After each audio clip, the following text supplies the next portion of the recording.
Hello everyone, hello students, welcome back to the channel. I am Bhanu sir. Control and coordination chapter के MCQ questions को start करेंगे. Last class तक अपन ने life process के MCQs को complete किया था. आज अपन कंट्रोल कोऑर्डिनेशन के एमसीक्यूज स्टार्ट कर रहे हैं. ठीक है, आज है वीडियो नंबर 1. स्टार्ट करेंगे क्वेश्चन नंबर 1 से.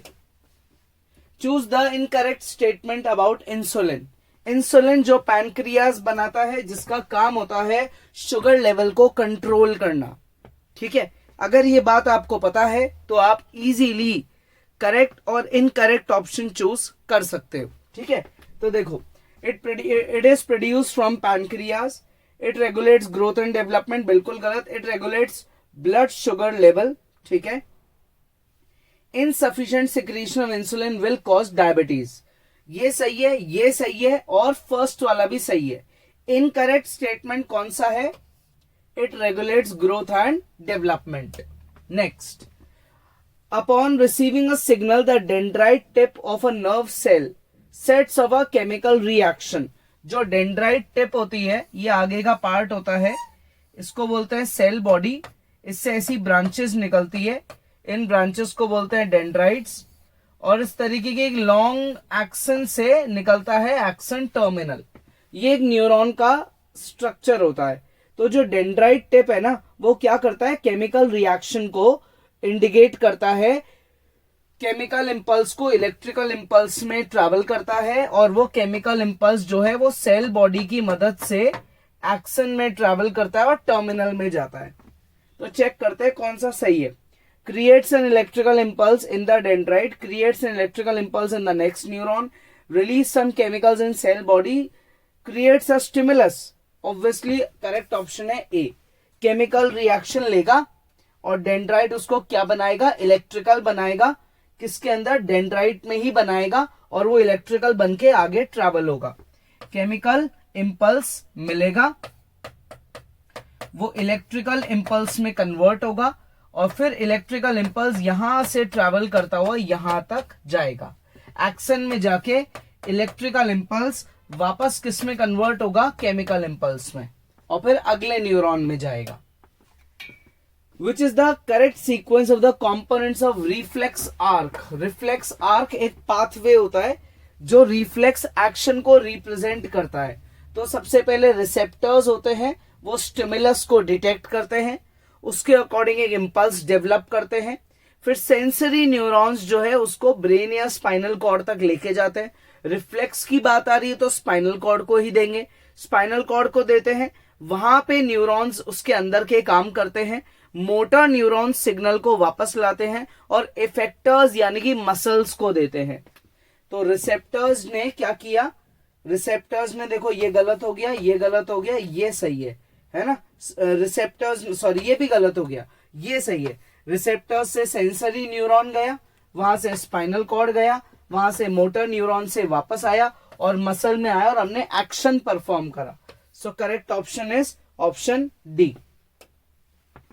गिब्रेलिन्स क्या करते हैं? गिब्रेलिन्स हमारी बॉडी में सबसे इंपॉर्टेंट बात, ग्रोथ को प्रमोट करते हैं. किसकी growth?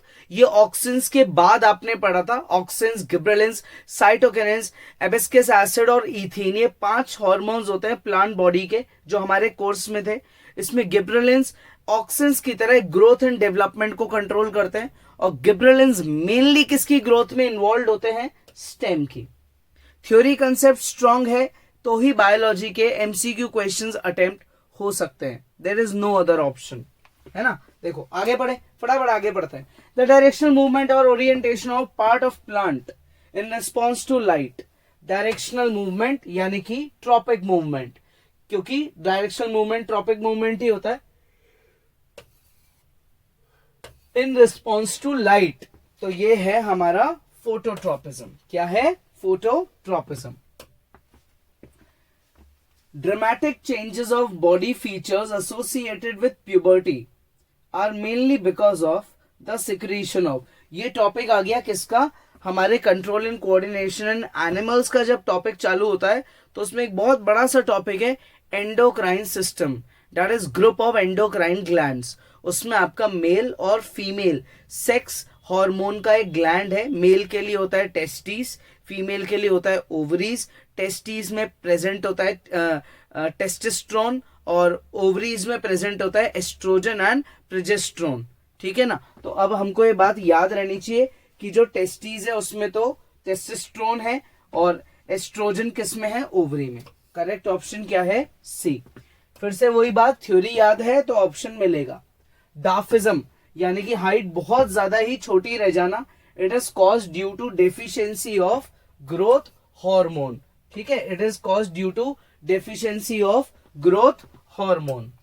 Next, spinal cord is originating from. Spinal cord कहां से जुड़ा हुआ होता है, ब्रेन के कौन से हिस्से से जुड़ा होता है, वो होता है medulla oblongata.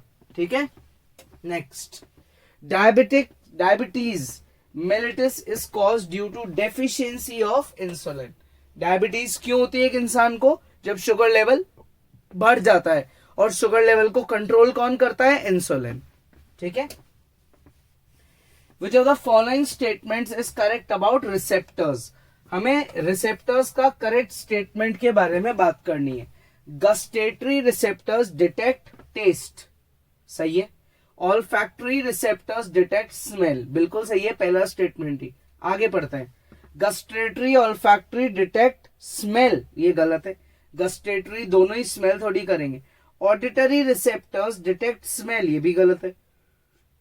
ऑल्फैक्टो receptors detect test, ये भी गलत है। Option A is correct option.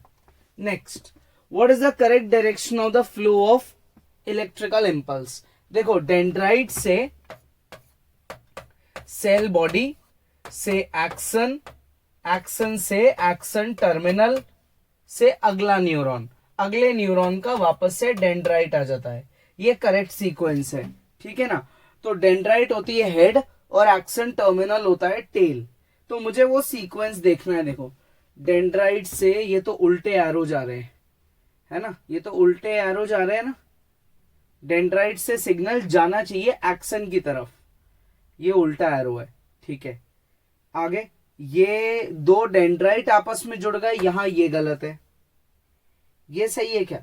देखो, डेंड्राइट से एक्सन की तरफ, टर्मिनल की तरफ से अगला डेंड्राइट, ये करेक्ट सीक्वेंस है ना। ये भी इनकरेक्ट है, दो एक्सन आपस में कभी नहीं जुड़ सकते। एक्सन टर्मिनल से क्या जुड़ेगा, डेंड्राइट, है ना। तो option C is correct. In synapse chemical impulse is transmitted from. Synapse क्या होता है? जब हम न्यूरॉन्स का डायग्राम बनाते हैं, ये हमारा एक न्यूरॉन है मान लो, और फिर ये हमारा अगला न्यूरॉन है। ठीक है। तो दो न्यूरॉन्स के बीच में एक माइक्रोस्कोपिक गैप होता है जहां पे ब्लड प्रेजेंट होता है, उस गैप का नाम होता है सिनैप्स। ठीक है। तो यहां पे एक न्यूरॉन का एक्सन टर्मिनल अगले न्यूरॉन के डेंड्राइट को जोड़ रहा है ना, उस गैप में होता है सिनैप्स। ठीक है। तो axon to cell body of the same neuron, नहीं, गलत है ये। Axonal end of one neuron to the dendritic end of the other, ये बिल्कुल सही है। एक न्यूरॉन के एक्सन से अगले न्यूरॉन के डेंड्राइट को जोड़ता है। Okay. Next, the growth of tendril in pea plant. Tendril, बेल क्यों ग्रो करती है? क्योंकि उसमें बहुत सारे ऑक्सिन्स होते हैं। जब एक टेंड्रिल सपोर्ट को टच करता है, जहां से उसने टच करा, ऑक्सिन्स उसके बैक साइड आ जाते हैं और वहां से ग्रो करते हैं और टर्न लेके दूसरी तरफ ले आते हैं, है ना। इसका मतलब ऑक्सिन सपोर्ट इनकी बात होनी चाहिए। देखो, rapid cell division in tendrillar cells in the contact with the support, no. Cells in contact with support, वहां ग्रोथ नहीं होती है। Rapid cell division the tendrillar cells that are away from the support, ये सही है। जो हिस्सा tendril का सपोर्ट से ऑपोजिट है, वहां पे ग्रोथ होती है। सपोर्ट को तोड़ के थोड़ी निकलेगी, कॉमन बात है ना। Posture and balance of the body is controlled by. हमारे ब्रेन के बहुत सारे डिविजन होते हैं, कौन सा डिवीजन है जो पोस्चर और बैलेंस के लिए है? वो है सेरेबेलम, जो कहां प्रेजेंट होता है? हमारे बैक यानी कि हिंड ब्रेन में। ठीक है। Next, the growth of pollen tubes towards ovules is due to. Pollen tube कब ग्रो होती है? देखो, ये एक फ्लावर का स्ट्रक्चर होता है, ये तो पेटल्स हो गई, यहां से हमारा ये रिसेप्टल चालू हो गया, ये रिसेप्टल नीचे का हिस्सा है, यहां चलती है, ये फीमेल रिप्रोडक्टिव पार्ट है पूरा, ठीक है। यहां से बर्ड्स अराइज होते हैं जिनको अपन बोलते हैं पोलन ग्रेन्स। ये पोलन ग्रेन यहां से टूट जाता है, इसके ऊपर लैंड करता है और फिर यहां से ट्यूब निकलना चालू होती है। इस तरीके से ये पोलन ट्यूब ग्रो हो रही है। तो ये पोलन ट्यूब क्यों ग्रो हो रही है? क्योंकि यहाँ पे कोई केमिकल रिएक्शन हुई होगी, ठीक है। So it is just due to chemotropism. Chemotropism that is chemical stimulus की मदद से ही हमारी पोलन ट्यूब ग्रो होती है। Substance that triggers the fall of mature leaves. Fall of mature leaves. जब कोई लीफ फ्लावर या फ्रूट मेच्योर हो जाता है, पूरा पक जाता है, तो उसको प्लांट से अलग कौन सा हार्मोन करता है? वो है हमारा एबिस्कस एसिड। कौन करता है? Abscisic acid. Involuntary action in the body are controlled by. Involuntary actions किसके पास होते हैं? मेड्यूला। देखो सब में मेड्यूला लिखा है ना। यहां ये गलत क्यों हो गया? क्योंकि मेड्यूला स्पाइनल कॉर्ड में नहीं होता, ठीक है। मेड्यूला हिंड ब्रेन में भी नहीं होता है, ठीक है। मेड्यूला कहां होता है? हमारे मिड ब्रेन में। मेड्यूला कहां प्रेजेंट होता है? हमारे मिड ब्रेन में, है ना। चेक कर लो एक बार फटाफट ढंग से, सही है क्या? मेड्यूला मिड ब्रेन में ही होता है क्या? सोचो सोचो। अब अगर आपको लग रहा है कि ये ऑप्शन सही है तो आप बिल्कुल गलत हो, क्योंकि मेड्यूला अभी अभी थोड़ी देर पहले बताया था हमारे मिड ब्रेन में नहीं, हमारे हिंड ब्रेन का हिस्सा है, ठीक है। मेड्यूला किसका हिस्सा है? हमारे हिंड ब्रेन का। So correct option is option C, ठीक है। Next, which statement is not true about thyroxine? ठीक है। Iodine essential for the synthesis of thyroxine, सही है। It regulates carbohydrate protein fat metabolism, सही है। Thyroid gland requires iodine to synthesise thyroxine, ये भी सही है। ऊपर वाली लाइन दोबारा है। Thyroxine is also called thyroid hormone. Thyroxine को हम थायराइड हार्मोन भी बोलते हैं क्या?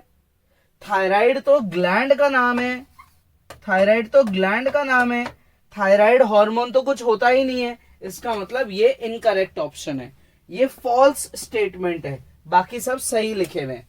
Next, a doctor advised a person to take an injection of insulin because. क्यों लिया जाएगा इंजेक्शन ऑफ इंसुलिन? इंसुलिन हमारी बॉडी में शुगर लेवल को कंट्रोल करता है। बस ऑप्शन ढूंढ लो फटाफट।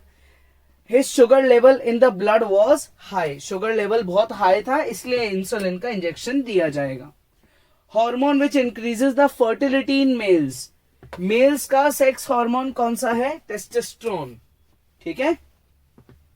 Next, which of the following is a plant hormone? लगता है मुझे क्लब में ही गलती हो गई, हर जगह हार्मोन की स्पेलिंग ही गलत आ रही है। Which of the following is a plant hormone? Plant hormone insulin है? नहीं। थायरॉक्सिन है? नहीं। एस्ट्रोजन है? नहीं। साइटोकिनिन है, ठीक है। Next, the gap between two neurons is called synapse. Microscopic gap जहां पे ब्लड मॉलिक्यूल्स प्रेजेंट होते हैं। The brain is responsible for thinking, regulating heart beat, balancing the body, all of above. सबके लिए होता है ब्रेन, सारे काम करता है हमारी बॉडी में, ठीक है। नेक्स्ट, आज के वीडियो का लास्ट क्वेश्चन है, functions of the fore brain are. Fore brain क्या करता है? Sensation of feeling full, control of voluntary muscles, hearing और साइट। सुनना, देखना, वॉलंटरी एक्शंस करना और पूरी बॉडी का सेंसेशन, कहां क्या हमको फील हो रहा है, ठीक है। Control of voluntary muscles, control of blood pressure, hearing, site. Blood pressure का काम फोर ब्रेन का नहीं है, तो यहां ये ऑप्शन ये गलत हो जाता है। Control of voluntary muscles, hearing, site, posture of the body, ये काम भी हमारे फोर ब्रेन का नहीं है। Sensation of feeling full, control of involuntary muscles, ये काम भी फोर ब्रेन का नहीं है। सो correct option is option A, ठीक है।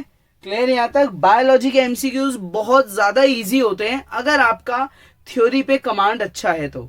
नहीं है तो आप थ्योरी के वीडियोस देखो मेरे, उन्हें चीजों को लर्न करो ढंग से, बार बार देखो। लर्न करने से ही बायोलॉजी आपको ढंग से रिमेंबर रहेगी, ढंग से उसके एमसीक्यूज, असर्शन, रीजनिंग को अटेम्प्ट कर पाओगे, टाइम भी बहुत कम लगेगा, ठीक है।